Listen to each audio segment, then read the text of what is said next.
दोस्तों नमस्कार। आशा है आप आनंद मंगलमय होंगे।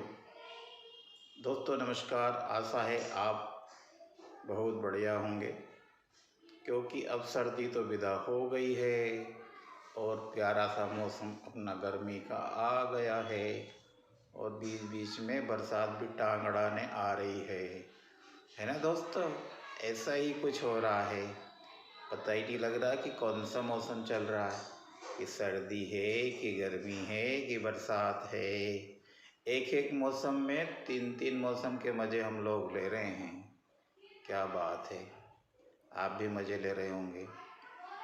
दोस्तों ऐसे बदलते मौसम में हमें अपने स्वास्थ्य का ध्यान ज़रूर रखना है, क्योंकि इस बदलते मौसम के कारण हमारा स्वास्थ्य बहुत गड़बड़ होता रहता है।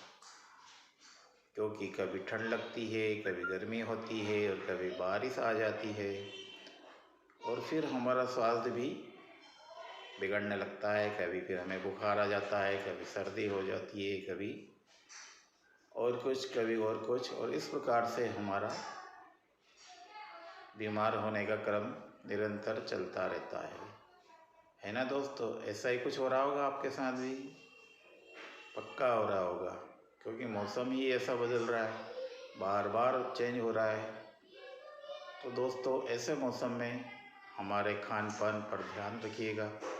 अभी गर्मी का मौसम शुरू होने जा रहा है, या मान के चलिए कि हो ही गया, और शुरुआत में ही इतनी गर्मी हो रही है कि बस पूछो मत, कि एकदम से तूफानी गर्मी आ गई हो जैसे।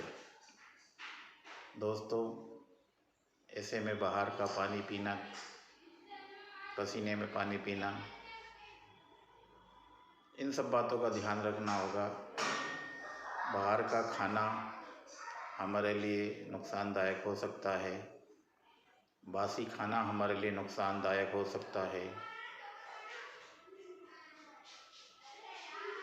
हमें ताज़ा पानी पीना चाहिए, ताज़ा भोजन करना चाहिए। बासी भोजन से कोसों दूर रहना चाहिए, क्योंकि अब ये गर्मी का मौसम है और इसमें ज़रा सी भी नादानी हमारे स्वास्थ्य के लिए घातक सिद्ध हो सकती है। दोस्तों हमारे स्वास्थ्य को बेहतर बनाने के लिए हमें पर्याप्त मात्रा में बाहरी हवा भी लेना ज़रूरी है, घर से निकलना ज़रूरी है। ज़्यादा नहीं तो 1-2 घंटे के लिए ही हम घर से बाहर निकलें, क्योंकि तभी हमें पर्याप्त मात्रा में सूर्य की किरणों का सामना करना पड़ेगा और करना ही चाहिए। प्रातःकाल की सूर्य की किरणों से कोई हमें नुकसान नहीं होता है, हमारे शरीर को फ़ायदा ही फ़ायदा पहुंचाती है प्रातःकाल की सूर्य की किरणें। दोस्तों हमें प्रातःकाल के सूर्य को ग्रहण करना चाहिए, इससे हमें जो ऊष्मा मिलती है उस ऊष्मा से हमारे शरीर रिचार्ज होता है। दोस्तों इससे हमको विटामिन डी प्राप्त होता है।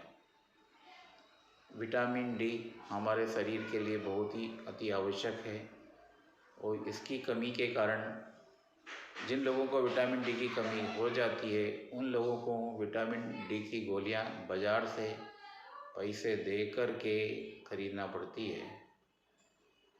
आपके परिवार में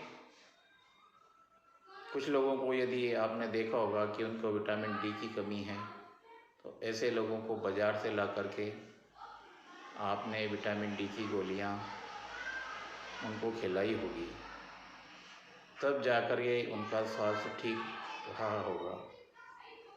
तो दोस्तों विटामिन डी हमें प्राकृतिक तरीके से सूर्य भगवान से प्राप्त हो रही है, तो फिर हमें उसके लिए बाज़ार से गोली ला कर के खाना कहाँ तक उचित है। हम अपने गाड़ी कमाई का पैसा उसमें लगा कर के बाज़ार से गोली ला कर के खाएं, उसमें हमें क्या फ़ायदा।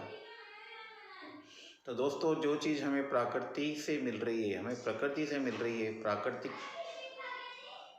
ने हमको प्रदान की है, प्रकृति ने हमको दी है, ऐसी वस्तुओं को हमें केमिकल वाली गोलियों की बजाय डायरेक्ट हमको प्रकृति से ही वो चीज़ लेना चाहिए। जैसा कि मैंने आपको बताया, विटामिन डी हमको प्रकृति से ही लेना चाहिए। विटामिन डी प्रकृति से लेने से हमारे शरीर को फ़ायदा मिलेगा। विटामिन डी की जो कमी है उसकी पूर्ति होगी दोस्तों। जब हमारे शरीर में विटामिन डी की पूर्ति हो जाएगी तो फिर विटामिन डी से संबंधित जो भी रोग है हमारे शरीर में पनप रहे हैं वो स्वतः ही शांत हो जाएंगे और विटामिन डी की कमी हमारे शरीर में मौजूद नहीं रहेगी। दोस्तों, इस प्रकार हम प्रकृति से विटामिन डी प्राप्त कर सकते हैं और हमें नित्य 1 घंटा प्रकृति से, सूर्य भगवान से विटामिन डी हमें लेना चाहिए। दूसरा, प्रकृति से हमें शुद्ध हवा भी लेना चाहिए। हमें यदि पूरी तरह स्वस्थ रहना है, पूर्णतः स्वस्थ रहना है, तो 1 घंटा प्रकृति की गोद में बिताना बहुत ज़रूरी है। ये मान के चलिएगा कि 1 घंटा हमें घूमना बहुत ज़रूरी है। इससे हमारे दोनों लक्ष्यों की प्राप्ति होगी। हमारे शरीर में शुद्ध हवा पर्याप्त मात्रा में प्रवेश करेगी और शुद्ध हवा के साथ साथ हमको विटामिन